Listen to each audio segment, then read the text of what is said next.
नौजवान साथियों, सबसे पर्दा बैठ कर सुनने वाली मेरी इज़्ज़त और माँ बहनों,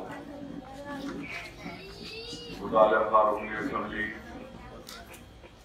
कराची के बल्दिया मोतमदीन और मुहिमान मजलिस इत्तेहाद मुस्लिमीन, शदीद दोस्तों और बुजुर्गों, आप तमाम इस बात से लोगों की वाकिफ है कि 11 अप्रैल के दिन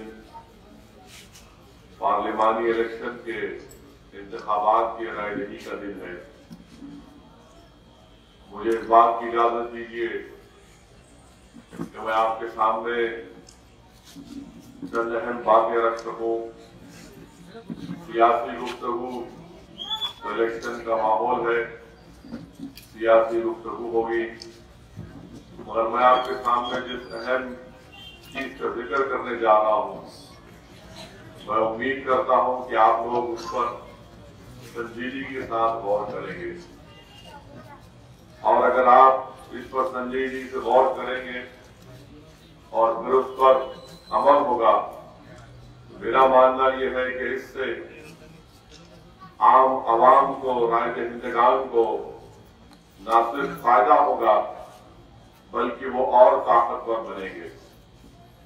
मैं जिस बात का जिक्र आपके सामने कर रहा हूं वो ये है कि आज से 3 महीने पहले, 2.5 महीने पहले जब असेंबली के इंतखाबात हुए तो पूरे तालाबकट्टे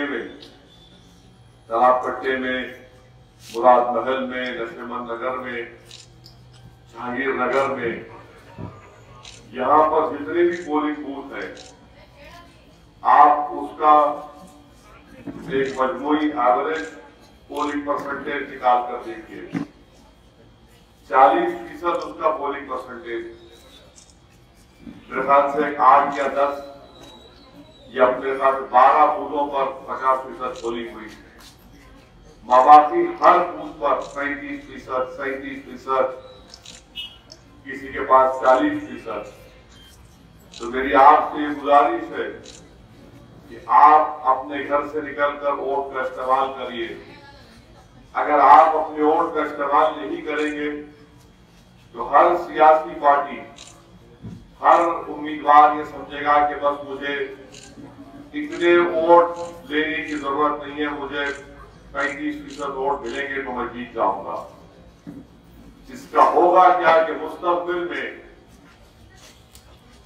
आवाम, राय दहिंदगान कमजोर होते जाएंगे और हर सियासी पार्टी और हर उम्मीदवार ये समझेगा कि मुझे 80%, 90% पोलिंग की जरूरत नहीं है कामयाबी हासिल करने के लिए।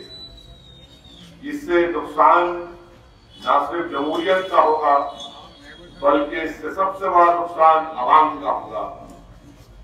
मैं आप तमाम से अपील कर रहा हूं कि अप्रैल 11 को जो इलेक्शन है, आप निकलकर अपने वोट का इस्तेमाल करिए।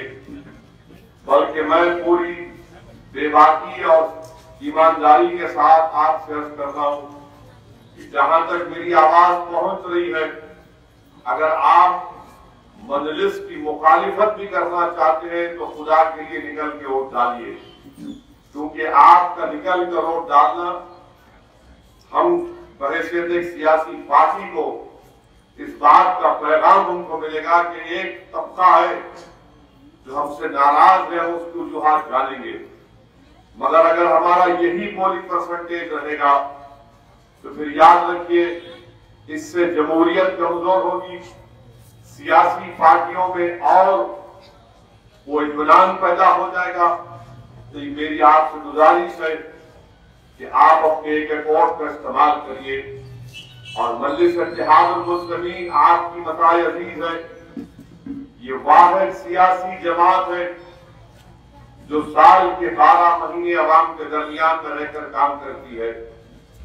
मुख्तलिफ सियासी पार्टियां हैं तेलंगाना में, मगर मैं पूरी जिम्मेदारी के साथ आपसे कह रहा हूं कि किसी भी सियासी पार्टी के पास इस तरह का नजम नहीं है कि उस पार्टी के एमएलए, उस पार्टी के मुंतखब शुदा रुकने बल्दिया एक दफ्तर पर बैठकर हफ्ते में 6 दिन रोज 3 घंटे आवाम से रात मुलाकात करते हैं।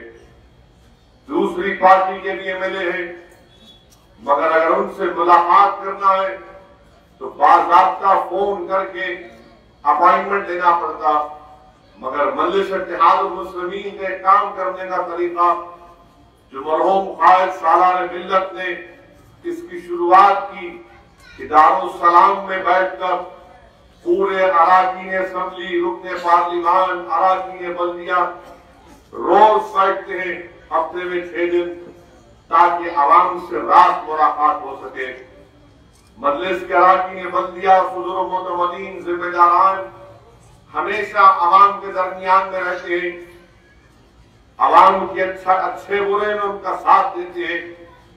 मैं इस बात का भी इकरार कर रहा हूं कि हमारे पास ऐसे लोग भी हैं जिससे आप मुतमईन नहीं है, मगर मैं आपसे अर्ज ये कर रहा हूं कि एक सियासी पार्टी है जो हर वक्त आवाम के दरमियान में रहती है, आवाम के जो जरूरियात है, आवाम का काम है, मुश्किल वक्त आता तो रात के अंधेरे में दौड़ते हैं। इस चीज को आपको महसूस करना है। यकीनन यहाँ पर बहुत से काम होना बाकी है। मैं जिम्मेदारी के साथ आपसे वादा कर रहा हूँ इंशाअल्लाह ताला तमाम काम आने वाले दिनों में इंशाअल्लाह ताला उन पूरे कामों को तकमील किया जाएगा। मगर मेरी आप तमाम से गुजारिश है कि ये पोलिंग परसेंटेज हमारी मोहब्बत का, हमारी वालेहाना मजलिस से मोहब्बत का ये इसका सबूत नहीं है। अगर हम मजलिस इत्तेहादुल मुस्लिमीन से मोहब्बत करते हैं, अगर हम इसको अपनी मताए अजीज मानते हैं, हम मजलिस इत्तेहादुल मुस्लिमीन के बरसों की कुर्बानियों से वाकिफ हैं, मौजूदा इस दौर में हम देखते हैं कि सरजमीन दखन पर अगर आपकी बेखौफ आवाज है, अगर गयूर नौजवानों की पहचान है तो मजलिस इत्तेहादुल मुस्लिमीन है। इसीलिए मैं आपसे अर्ज कर रहा हूं कि पोलिंग परसेंटेज में इजाफा करिए। ये निहायत ही अहम पार्लियामेंट का इलेक्शन है, आपको निकल कर अपने वोट का इस्तेमाल करना है। मुखालिफीन मजलिस इत्तेहादुल मुस्लिमीन हर दौर में थे, आज भी हैं और कल भी रहेंगे, मगर मजलिस के चाहने वाले इंशाअल्लाह ताला सुबह क़यामत तक मुखालिफीन से बहुत बड़ी तादाद में है और रहेंगे। मजलिस इत्तेहादुल मुस्लिमीन को अल्लाह ने हमेशा नामसाइब हालात में मुखालिफीन पर अल्लाह ने उनको कामयाब किया। अल्लाह ने मजलिस इत्तेहादुल मुस्लिमीन को हुकूमत वक्त के गुरूर और तकब्बुर के आगे अल्लाह ने मजलिस को उन पर गालिब किया। इसीलिए मैं आपसे अर्ज कर रहा हूं कि आप 11 अप्रैल के दिन निकलिए, अपने घर से रवाना होइए। और हुकूमत ने भी ऐलान कर दिया कि 11 अप्रैल के दिन छुट्टी का दिन होगा।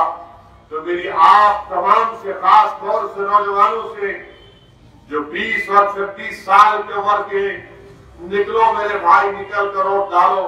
तुम नहीं जानते ये जमात में जो आज हमको मुकाम मिला है, ये कोई जुम्मा 8 दिन की मेहनत पर मुकाम नहीं मिला है। लोग जानते हैं कि कैसे नामसाइब हालात में मजलिस इत्तेहादुल मुस्लिमीन ने अपने सियासी सफर को तय किया। नौजवानों, समझो इस बात को कि आज अगर पूरे हिंदुस्तान में इज्जत की निगाह के साथ और असद भरी निगाहों के साथ मजलिस इत्तेहादुल मुस्लिमीन को है सरजमीन दखन को देखा जाता है, तो किस लिए देखा जाता है? इसलिए नहीं देखा जाता कि यहाँ पर 4 मीनार है, जो यकीनन हमारी तारीख का एक बहुत बड़ा हिस्सा है। इसीलिए असद भरी निगाहों से नहीं देखा जाता कि बहुत बड़ा सालार म्यूजियम है, उसमें नायाब से नायाब चीजें हैं। लोग इसलिए हमारी तरफ नजर उठाकर देखते हैं कि यहाँ का इतिहाद एक नायाब इतिहाद है। लोग यहाँ पर इसलिए नजर उठाकर देखते हैं कि वतन अजीज हिंदुस्तान में खानों में हमको बांट दिया गया, मसलक के नाम पर हमको खत्म कर दिया गया, फिरकों के नाम पर हमको बना कर दिया गया। मगर आज सरजमीन हैदराबाद पर यहाँ पर हमारे मसलक है, हम उस पर चलते भी हैं, मगर वो हमारे इख्तलाफात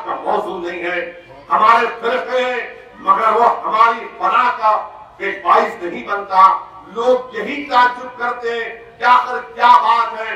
बात यही है नौजवानों, इस जमात में हमारे बुजुर्गों ने बहुत मेहनत की, हमको एक मिजाज दिया, हमको एक सोच दी कि सब होगा, मगर हम अपने परचम तले एक मरकज सियासी के प्लेटफॉर्म पर जमा होंगे, मुत्तहिद होंगे। ये इस कौम को लेकर आगे बढ़ना है। तो मैं उम्मीद करता हूं कि जहां तक मेरी आवाज पहुंच रही है, चाहे आप किसी मजहब के मानने वाले हो, अगर आप मुझे पसंद भी नहीं करते तो कोई बात नहीं, मगर निकल कर और डालिए। हिंदुस्तान की जमहूरियत, हिंदुस्तान का आईन, हिंदुस्तान का कॉन्स्टिट्यूशन, हिंदुस्तान का संविधान हमको इस बात की इजाजत देता है कि हम इलेक्शन के पोलिंग के दिन अगर हम अपनी मर्जी के मुताबिक, अपनी पसंद के मुताबिक और अपनी मोहब्बत का इजहार करना चाहते हैं या अपने इख्तिलाफात का इजहार करना चाहते हैं तो वोट डालो। इसीलिए मेरे भाई, मेरी आपसे गुजारिश है, खास तौर से हमारे नौजवानों से, हमारी इज्जतदार माँ और बहनों से, ये मत समझिए कि जीत जाएंगे। यकीनन मजलिस जीतती है और इंशाअल्लाह ताला मजलिस जीतती रहेगी, मगर हम ये चाहते हैं कि इसमें आपका और ज्यादा रोल हो। अगर कल हैदराबाद के पार्लियामेंट इलेक्शन का नतीजा आएगा और अगर हमारा पोलिंग का परसेंटेज जो असेंबली इलेक्शन में 40 और 45 के दरमियान में रहा है, हल्का असेंबली याकूतपुरा में अगर वो 70-75% को पहुंचेगा तो कोई हैरत अंगेज बात नहीं है, कोई ताज्जुब खारिज बात नहीं है कि हैदराबाद की पार्लियामेंट की सीट पर हम 3-3.5 लाख की मेजॉरिटी से कामयाबी हासिल कर सकते हैं। ये पैगाम हमको देना है, ये पैगाम उन फिरका परस्त ताकतों को देना है, ये पैगाम मजलिस के उन मुखालिफिन को देना है जिनके जिंदगी का मकसद सिर्फ मजलिस से मुखालिफत करना है। इनको भी पता चल जाए कि तुम लाख कर लो, यहाँ से मजलिस की कामयाबी को तुम नहीं रोक सकते। मेरे अजीज दोस्तों और बुजुर्गों, ये जो खुशफहमी में हम मुब्तला हो चुके हैं, अरे नहीं भाई जीत जाएंगे क्या होगा, अरे आपके एक वोट की अहमियत, आपको निकलकर अपने वोट का इस्तेमाल करना है। सुबह के वक्त निकलिए, असेंबली का इलेक्शन था तो बात को शिकायत थी कि जुमे का दिन है, हम नहीं निकल सकते, जबकि जुमे का दिन तो मुबारक दिन है, जुमे के दिन हम सुबह निकल कर वोट डाल सकते थे, मगर अल्हम्दुलिल्लाह बाद नमाज जुमा काफी लंबी लंबी लाइन हमारी पड़ी, हमारे पोलिंग बूथ पर आवाम गई और जाकर अपने वोट का इस्तेमाल किया। मगर मैं आपसे अपील करता हूँ, सुबह सुबह अपने घर से निकलिए 11 कल के दिन और अपना एक वोट का इस्तेमाल करिए, अपने दोस्त अहबाब को तरगीब दीजिए। फोन अल्लाह ने आपको दिया है, एक दूसरे को फोन करके बताइए कि जाओ जाकर वोट डालो। आपको आधा घंटा लगता है पोलिंग बूथ को जाकर वोट डाल के घर वापिस आने के लिए। हम साल के 12 महीने काम करते हैं, हर अच्छे बुरे वक्त में मजलिस आपके दरमियान में है। पार्लियामेंट के अंदर मिल्लत मजलूमा का या दलितों का या मुल्क के मामले में कोई मसला आता है तो बेबाक तरीके से मजलिस आपके जज्बात की अक्कासी करती है। हिंदुस्तान के किसी कोने में कहीं पर किसी मजलूम पर, कमजोर पर जुल्म किया जाता है तो मजलिस उसके खिलाफ आवाज उठाती है, एहतजाज बुलंद करती है। बताइए आप, ये तमाम चीजें अल्लाह ने आपको दी है और मैं सिर्फ आपसे अर्ज कर रहा हूं कि निकल कर वोट डालिए। अगर आप मजलिस को टूट कर चाहते, मैं जानता हूं, मगर उस मोहब्बत का इजहार भी तो होना चाहिए। ये नहीं है कि घर में बैठकर अरे हम बोल दिए, अरे हमारा बच्चा जाके वोट डाल दिया, हमारे शौहर जाके वोट डाल दिए, अब मैं नहीं जा सकती। जिसको अल्लाह ने सेहत दी है, जो पोलिंग बूथ को जा सकते, ये आप पर जरूरी है कि आप निकल कर वोट डालिए और अपनी जमात से अपनी वालहाना मोहब्बत का सबूत दीजिए। इत्तेहाद की बातें होती हैं, मगर क्या सिर्फ अगर आप वोट नहीं डालेंगे तो इत्तेहाद मजबूत हो जाएगा? नहीं मेरी इज्जतदार माँ और बहनों, यकीनन आपके दुआओं की जरूरत है, मगर उसके साथ आपको निकलकर अपने वोट का इस्तेमाल करना है। ये बहुत जरूरी है कि असेंबली इलेक्शन में पूरे तलाक कट्टे में, बल्कि पूरे हल्के असेंबली या पूरा में कामयाबी तो पाशा कादरी साहब को मंजिल तो हुई, मुखालिफिन की जमानतें जब्त हुई, मगर वोट परसेंटेज क्या? बताइए हमको। अगर हमने कुछ खामी है हम उसको सही कर लेंगे, अगर हमसे कोई गलती हो तो बताइए, उसको भी सही कर लेंगे। काम नहीं हुआ, यकीनन काम होगा, मैं आपसे कह रहा हूं, और पहले से ज्यादा अच्छी तादाद तरीके से काम होगा। मजलिस ने अहमद पाशा कादरी साहब को एक एमएलए बनाया है, पूरी ताकत के साथ, पूरी शिद्दत के साथ उन मुकामात पर जहां पर काम नहीं हुआ काम होगा। मगर मैं आपसे अपील कर रहा हूं कि 11 अप्रैल के दिन घर से निकलकर अपने वोट का इस्तेमाल करिए। दूसरी अहम बात जो मैं आपसे अर्ज करना चाह रहा था कि मौजूदा मुल्क की जो माहौल है, मुझे इस बात का इजहार करने दीजिए। मुझे पूरी उम्मीद है अल्लाह की जात पर, इंशाअल्लाह ताला मेरी दुआ भी अल्लाह से यह बार बार कि अल्लाह सुब्हानहू व तआला हमारे वतन अजीज को अमन का गहवारा बना दे। अल्लाह सुब्हानहू व तआला हिंदुस्तान में हर हिंदुस्तानी के घर में अमन पैदा कर दे। हमारे मुल्क में जो खौफ का माहौल है वो हमेशा के लिए खत्म हो जाए। हमारे मुल्क में जो कमजोरों को, गरीबों को, दलितों को, अकलियतों को निशाना बनाया जा रहा है ताकतवर तंजीम और ताकतों की तरफ से, अल्लाह उसका भी खात्मा करेगा इंशाअल्लाह। मगर मेरे भाई, एक माहौल है, हुकूमत इंशाअल्लाह ताला बदलेगी, देखना आप। अब 2014 नहीं है कि नरेंद्र मोदी फिर से झूठ बोलकर आवाम को धोखा देकर कि नौजवानों से कहा था कि मैं 2 करोड़ नौकरियां दूंगा। हिंदुस्तान का नौजवान मुतासिर हो गया और समझा कि शायद मुझे नौकरी मिलेगी। हिंदुस्तान के उस वक्त के पार्लियामानी इलेक्शन में नरेंद्र मोदी ने कहा था कि मैं अच्छे दिन लेकर आऊंगा। हर जलसे में आपने सुना होगा कि नरेंद्र मोदी खड़े होकर कहते थे अच्छे दिन, तो आवाम इस उम्मीद पर चीख मारती थी कि आएंगे। नरेंद्र मोदी कहते थे अच्छे दिन, तो आवाम, नौजवान, गरीब, मजलूम सब पुकारते थे कि अच्छे दिन आएंगे। पेट्रोल की कीमतों की बात करते तो कहते थे कि पेट्रोल डीजल की कीमतों में कमी कर दूंगा। डॉलर की बात होती तो कहते डॉलर 40 रुपये हो जाएगा। लोन की बात होती तो कहते हर गरीब को लोन दे दूंगा। मगर आज 4.5 साल के बाद जब हिंदुस्तान में पार्लियामेंट इलेक्शन होने जा रहे हैं, हिंदुस्तान के जो वजीर आजम मौजूदा है, जो इंशाअल्लाह ताला 1.5-2 महीने के मेहमान हैं, कभी भी अपनी तकरीर में अब नहीं बोलते अच्छे दिन, क्योंकि उनको मालूम और अच्छे दिन बोलेंगे तो आवाम पुकार कर कहेगी कि मोदी तूने हमारे बुरे दिन भी बर्बाद कर दिए। इनके पास कोई जवाब नहीं है। हिंदुस्तान के वजीर आजम ने करप्शन के खात्मे के नाम पर 500 और 1000 की नोट गायब कर दी और हिंदुस्तान के गरीबों से कहा कि मैं ब्लैक मनी का खात्मा करता हूं। मैं आपको याद दिला रहा हूं कि मैं हिंदुस्तान के उन चंद सियासतदानों में था जिसने कहा कि इससे गरीबों को नुकसान होगा, इससे गरीबों की कमर टूट जाएगी। मैंने ऐलान कहा था कि हमारे हैदराबाद और पुराने शहर में जितने बैंक हैं उनको हुकूमत निशाना बना रही है, वहां पर पैसे नहीं भिजा रही है। जितने एटीएम है बहुत कम है, मगर उस एटीएम में पैसा नहीं डाला जा रहा है। तो पूरे टीवी चैनल पर मेरी मजम्मत की गई और कहा कि देखो सऊदी ओवैसी इसको भी हिंदू मुस्लिम का इशू बना रहा है। मैंने हिंदू मुस्लिम का इशू नहीं बनाया। क्या हमारे हैदराबाद के पार्लिमानी हल्के में हमारे हिंदू भाई नहीं रहते? क्या दलित भाई नहीं रहते?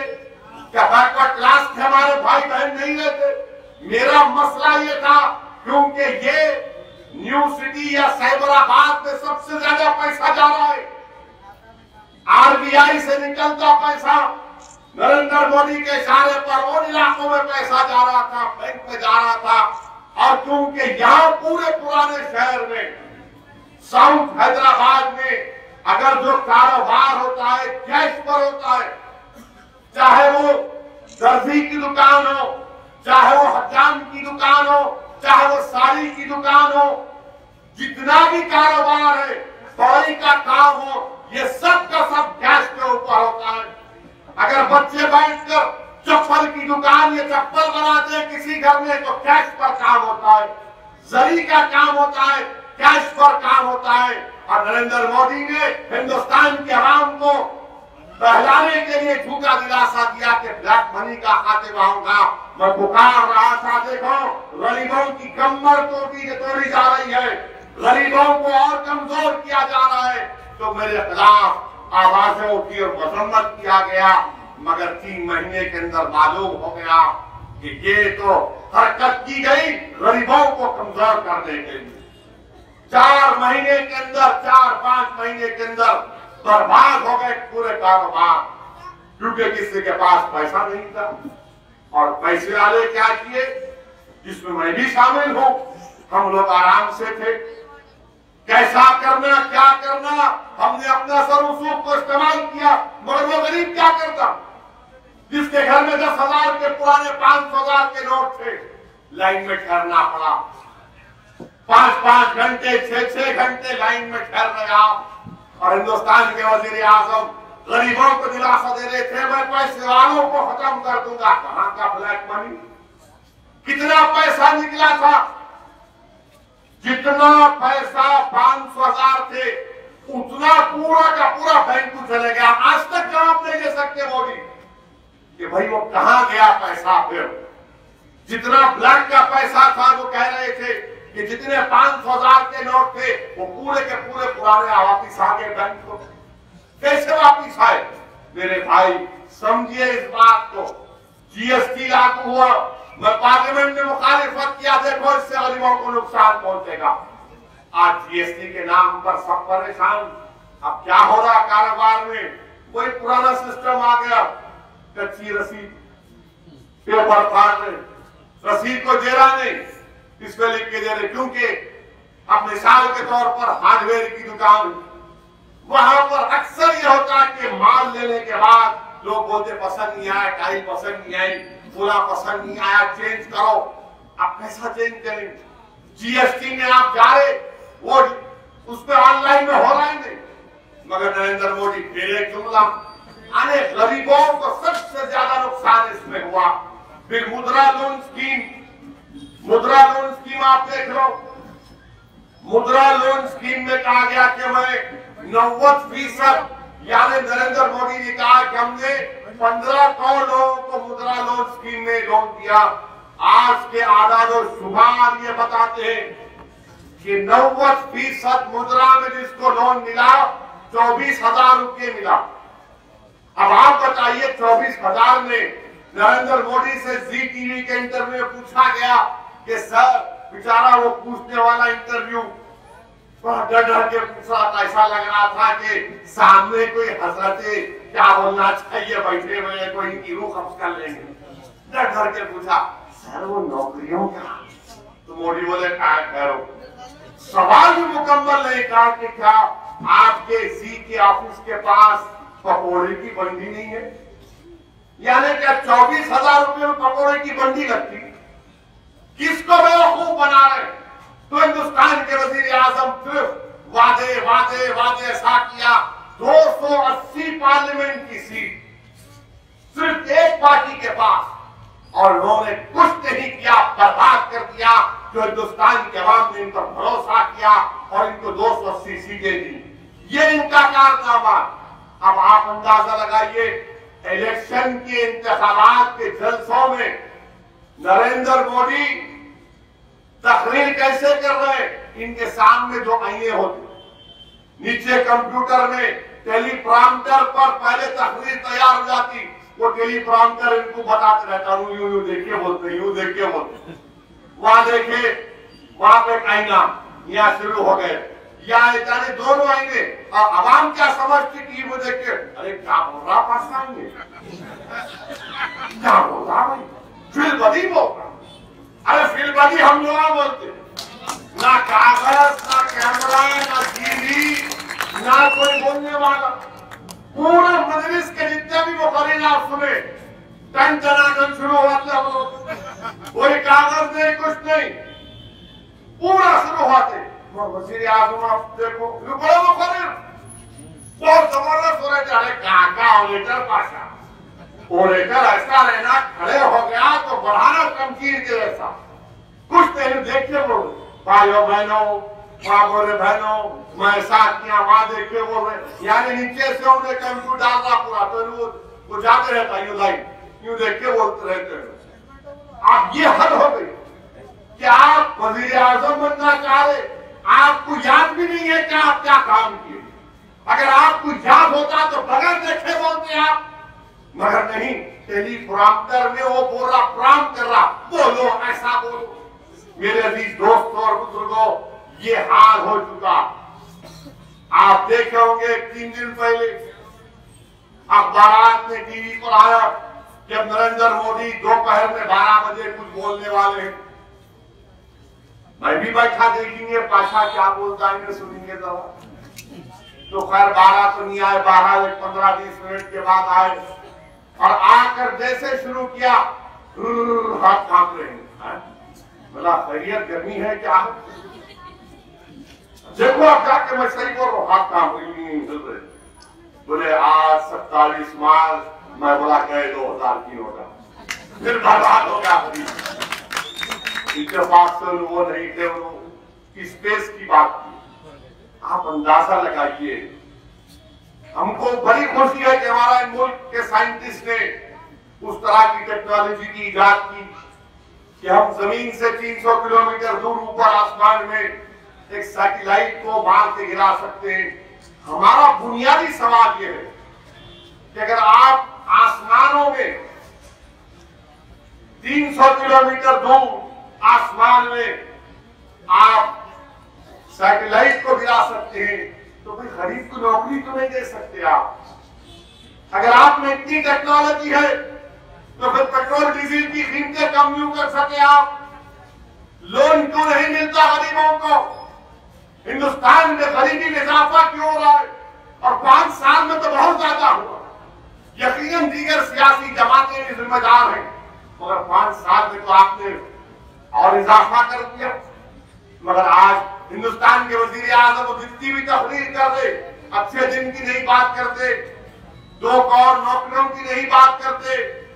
क्या कहा था, एक यूट्यूब पे वीडियो है मिस्टर मोदी का कि लोगों को बैठकर कह रहे अगर ये सब टैक्स दे देंगे, जो पैसे बच जाएंगे मैं हर एक अकाउंट में इतने लाख डाल दूंगा। बिल तकरीर में कहा कि 15 लाख हर एक अकाउंट में आएंगे। बेचारा गरीब खुश हो गया, जो जिंदगी में भी जिसने 5-10 लाख नहीं देखे होंगे, वह भाई 15 लाख आ रहे। आप बताइए ना, 15 लाख की बात करते हैं वो, अब बोल रहे हैं कि मैं आपके पास आया हूं, मुझे आशीर्वाद दीजिए। अरे गीता देना भाई तेरे को, पूरा बर्बाद, इकोनॉमी बर्बाद, फॉरेन पॉलिसी क्या है नहीं मालूम। अब बोल रहे कि हम घर में घुस के मारेंगे। आप बताइए, तकरीर में कहा कि अपोजिशन पार्टियां मुझ पर तनकीद कर रहे और पड़ोसी मुल्क लाशें गिन रहा है। अरे मैं नहीं कहा, मैं तो कह रहा अच्छा किया आपने। मैं तो कह रहा हूं कि मारो इस शैतान नस्ल को, मारो इस शैतान लश्कर को। मगर ये तो बताओ मिस्टर मोदी कि हमारा जो हेलीकॉप्टर गिरा, उस वक्त भी मैंने कहा कि सारा मुल्क, उस हेलीकॉप्टर में जो 6 लोग मर गए हमारे बहादुर सिपाही, उसका कोई जिक्र नहीं है। वो हेलीकॉप्टर कैसे गिरा मालूम आपको? कैसे गिरा हेलीकॉप्टर? हो क्या पड़ोसी मुल्क का मिसाइल मारा उसको? नहीं, हमने ही मिसाइल गलती से दाग दिया, हेलीकॉप्टर को लग गया। इसका जिक्र नहीं करेंगे मोदी। इजरायली मिसाइल था, वो इजराइल से मिसाइल खरीदा गया, हमने अपने हेलीकॉप्टर को मार दिया। उसने हमारे 6 सिपाही थे, 72 लोग मारे गए। अब मालूम पड़ा, मगर वजीर आजम क्या वो जो 6 लोग मर गए और उसमें एक हेलीकॉप्टर गिरा तो एक मासूम आदमी मर गया, क्या वो 7 लोगों से इंसाफ आप नहीं करेंगे? इसका जिक्र नहीं करेंगे आप? उनके खानदान को मालूम भी होगा कि कैसे उनकी मौत हुई। यकीनन वो फौज के लोग थे, हिंदुस्तान की सरहदों की हिफाजत कर रहे थे, मगर वो दुश्मन का नहीं था। हमारा मिसाइल लग गया जाके उनको क्या करेंगे बाप। इंक्वायरी आप और हमने ये बहुत सुना अल्फाज, इंक्वायरी इंक्वायरी, मट्ठी इंक्वायरी होती। कभी इंक्वायरी में क्या इंसाफ मिला? फायरिंग हुई यहां पर, इसी करते हुए एक औरत अपने बच्चे को सीने से लगाई दूध पिला रही थी, गोली लगी, मर गई। कैसी इंक्वायरी हुई? कितने फसादात हुए? मछली क्या हुआ इंक्वायरी का? इंक्वायरी होगी, क्या इंक्वायरी होगी? मरने वाले तो मर गए, तमाम हमने अपने आंखों में आंसू लाए, टीवी पर नजारा देखा, मगर किस वजह से मरे इसका जिम्मेदार कौन है? कोई बताएगा? वजीर आजम मोदी नहीं बोलेंगे इस बारे में, क्योंकि ये चुपती हुई बातें इनको पसंद नहीं आती। इसीलिए अब आप देखेंगे जब 1 अप्रैल को आएंगे, सुना हैदराबाद को आ रहे मित्रों, वजीर आजम 1 अप्रैल फूल्स डे है, जरा देख के बोलना, जरा देख के बोलना और इस बात का जवाब भी देना। वो हेलीकॉप्टर जो गिरा, क्या जो मरने वाले हमारे मुल्क के बहादुर सिपाही थे, उनके खानदानों को कुछ इंसाफ मिलेगा या नहीं मिलेगा? फिर आप बोलते कि मैंने वो किया। अरे भाई आप ये तो बताओ, आपकी पॉलिसी क्या है? पाकिस्तान के ताल्लुक से कोई पॉलिसी नहीं। अगर कल इमरान खान के घर में शादी होनी, अब नहीं मालूम खान साहब के घर में किसकी शादी होगी, नहीं मालूम मेरे को। अगर शादी होगी इनको मालूम होगा तो फिर बोल सकते हैं, क्योंकि इनकी आदत है। नवाज शरीफ के घर में, किसी उनके घर में शादी हो रही, आप मालूम हुआ उतार दिए प्लेन, बोले उतार रुका नहीं, दावत नहीं, वहां पहुंच गए। उनकी अम्मा से जाके मिले, बोले कि फिर मालूम हुआ कि बेगानी शादी में मैं नहीं बोल सकता, बोले तो बोलेंगे फिर अच्छे दिन लाजिए मेरे लोग। आप अंदाज के बाद क्या हुआ? पाकिस्तान पठानकोट के अंदर वही शैतान अजहर की लोग हमारे एयरफोर्स बेस में घुसकर मारे, हमारे सिपाही शहीद हुए। बताइए आप क्या पॉलिसी है? बोले चीन से हम ऐसा कर देंगे। क्या किए भाई चीन से? आप अजहर का मामला आया और शैतान टेररिस्ट का, चीन ने कहा ब्लैकलिस्ट नहीं कर सकते, तो फौरन मोदी ने कह दिया, हुकूमत ने कह दिया कि हम सबर का मुजाहरा करेंगे। कौन सा सबर का मुजाहरा करेंगे आप? अब पूरी बातें इनकी तकरीर में क्या हो रही? मुल्क के सिक्योरिटी पर बात कर रहे मिस्टर मोदी।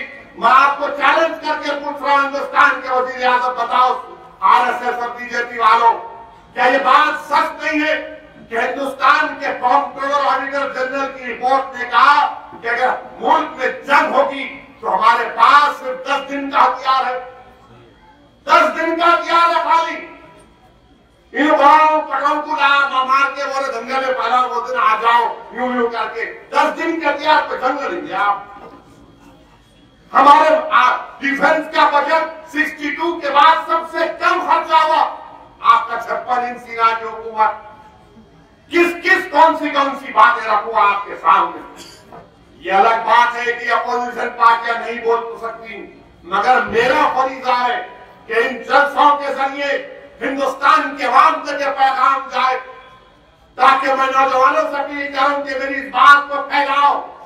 व्हाट्सएप पर, यूट्यूब पर वो फसाद बुक को भी इस्तेमाल करो, उस पर भी डालो, लोगों को मालूम होना। आप इतनी नफरतों में इजाफा कर दिए, आप अंदाजा लगाइए। आखिरी बात है, 1 मिनट है। न्यूजीलैंड में मस्जिद के ऊपर किसी ने गोली मारी, 50 लोग मर गए। वहां की प्राइम मिनिस्टर ने मरने वालों के घर को जाकर उनको लपेट कर उनके सामने हमदर्दी का इजहार किया। वजीर आजम, अगर आप एक मरतबा अखलाक की फैमिली को बुला लेते, जुनैद की फैमिली को बुला लेते, नजीब की मां को बुला लेते, वो जो कहा गुजरात में दलितों को मारा गया उनको बुला लेते और उनके साथ में खड़े होकर कहते कि ये हिंदुस्तानी है, ये दलित होंगे, मुसलमान होंगे, अगर इन पर कोई मारेगा तो हिंदुस्तान पर हमला कर देंगे। 8 दिन के बाद आप अपना मुंह खोलते, भाषण देते, 8 दिन में सब काम हो जाता। बहरहाल मीडिया से गुजारिश है, 11 अप्रैल के दिन पोलिंग परसेंटेज को बढ़ाइए और अपनी बाकी आपकी मताए अजीज मजलिस इत्तेहादुल मुस्लिमीन को कामयाब करिए। और पोलिंग बूथ को जाते वक्त अपना शनाख्ती कार्ड लेकर जाइए, कोई भी शनाख्ती कार्ड हो बूथ को जाइए, वोट का इस्तेमाल करिए। शुक्रिया। खुदा